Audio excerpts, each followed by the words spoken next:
अरे बहुत दिन हो गए, हम सब ने कभी साथ में जलेबी नहीं खाया। मेरा बहुत मन कर रहा है जलेबी खाने का।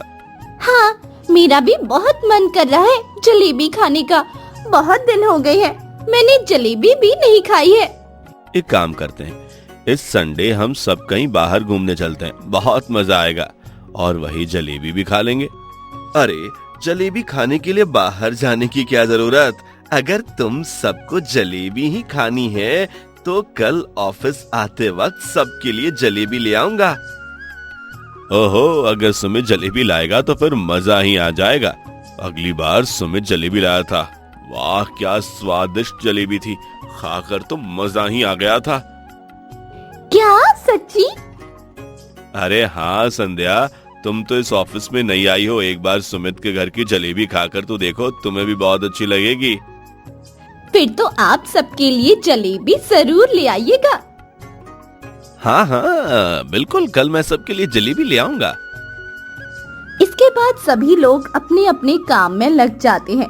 शाम होने के बाद सभी अपने घर आ जाते हैं। सुमित घर आकर अपने पिताजी से कहता है, पिताजी कल आप घर पे थोड़ी जलेबी रख कर जाइएगा, मैं उसे ऑफिस लेकर जाऊंगा।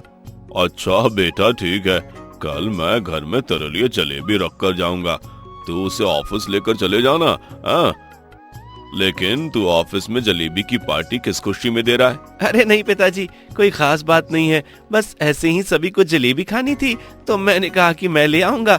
आप याद से थोड़ी ज्यादा जलेबी बनाइएगा। हाँ हाँ ठीक है, अब जा खाना खा ले, हम सब ने खा लिया है। ठीक है। फिर सुमित जाकर खाना खा लेता है। अगले दिन सुमित अपने कहने के अनुसार कल सबके लिए जलेबी लेकर आता है।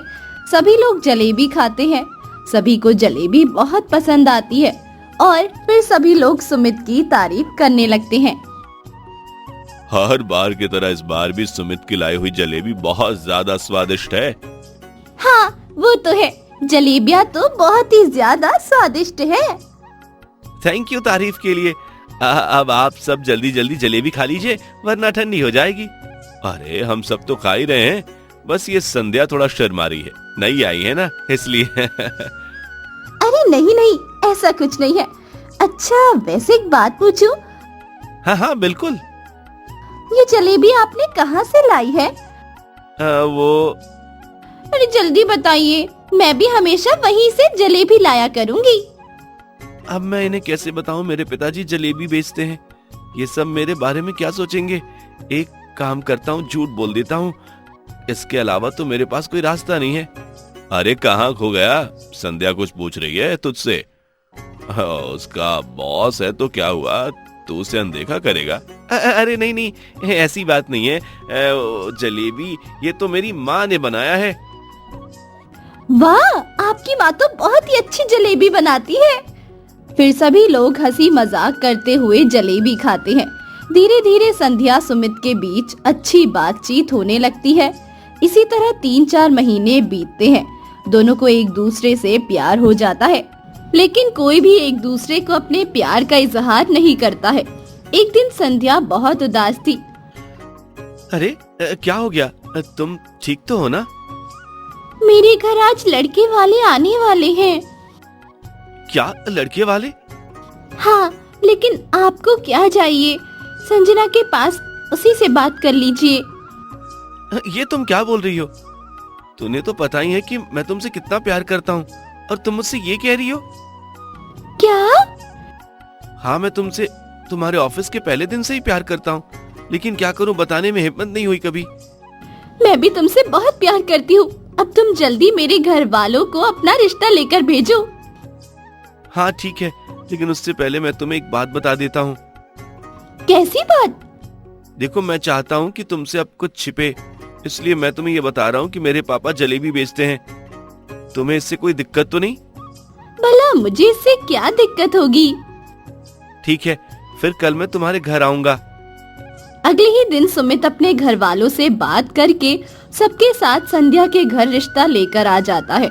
संध्या के पापा को ये बात पता चलती है कि सुमित के पापा एक जलेबी बेचने वाले हैं। वो गुस्सा हो जाते हैं। क्या तुम एक जलेबी बेचने वाले साधारण से इंसान के बेटे हो? मैं अपनी बेटी की शादी तुमसे नहीं करवा सकता। पापा, आप ये क्या कह रहे हो? सुमित के पिताजी जलेबी बेचते हैं, लेकिन सुमित तो बहुत बड़े और अच्छे ऑफिस में काम करता है ना, मेरा सीनियर है। हाँ तो क्या हो गया, सुमित के काम करने से कुछ भी नहीं होता। सुमित के पापा तो एक मिठाई बेचने वाले ही है ना, और अगर मैंने तुम्हारी शादी करवा दी तो मेरी इज्जत क्या रह जाएगी? पापा, कोई काम छोटा बड़ा नहीं होता। अगर ऐसी बात है तो 3 महीने में 3 करोड़ कमा कर दिखाओ, तब मैं तुम्हें अपने घर का दामाद बनाऊंगा, समझे सुमित? पापा, आप ये क्या कह रहे हैं? रहने दो संध्या, अब मैं तुम्हारे लिए 3 करोड़ रुपए कमा कर लौटूंगा। इतना कहकर सुमित अपने परिवार के साथ वहाँ से चला जाता है। सुमित जलेबी नहीं बेचना चाहता था, लेकिन उसे ये साबित करना था कि कोई काम छोटा बड़ा नहीं होता।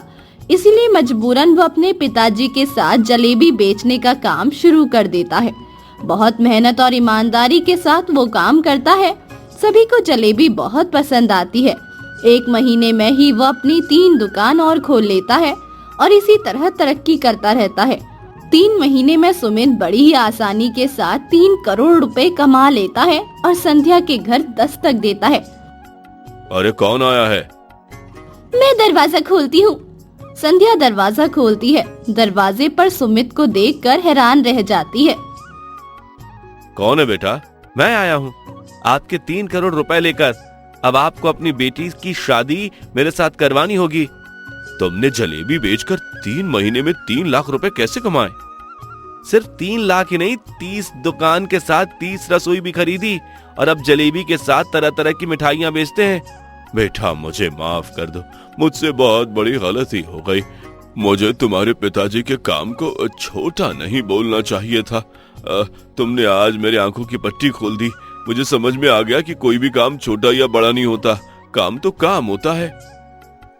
इसके बाद सुमित के साथ संध्या की शादी हो जाती है। अब पूरा परिवार खुशी खुशी रहने लगता है और इस तरीके से संध्या 30 रसोई के ससुराल की बहू बन जाती है। इस कहानी से हमें ये शिक्षा मिलती है कि हमें किसी भी काम को छोटा बड़ा नहीं समझना चाहिए। हर काम को एक नजरिए से देखना चाहिए। तो दोस्तों, कैसी लगी आपको ये कहानी? हमें कमेंट बॉक्स में जरूर बताएं और ऐसे ही तमाम मजेदार कहानियाँ देखने के लिए हमारे चैनल को सब्सक्राइब करें।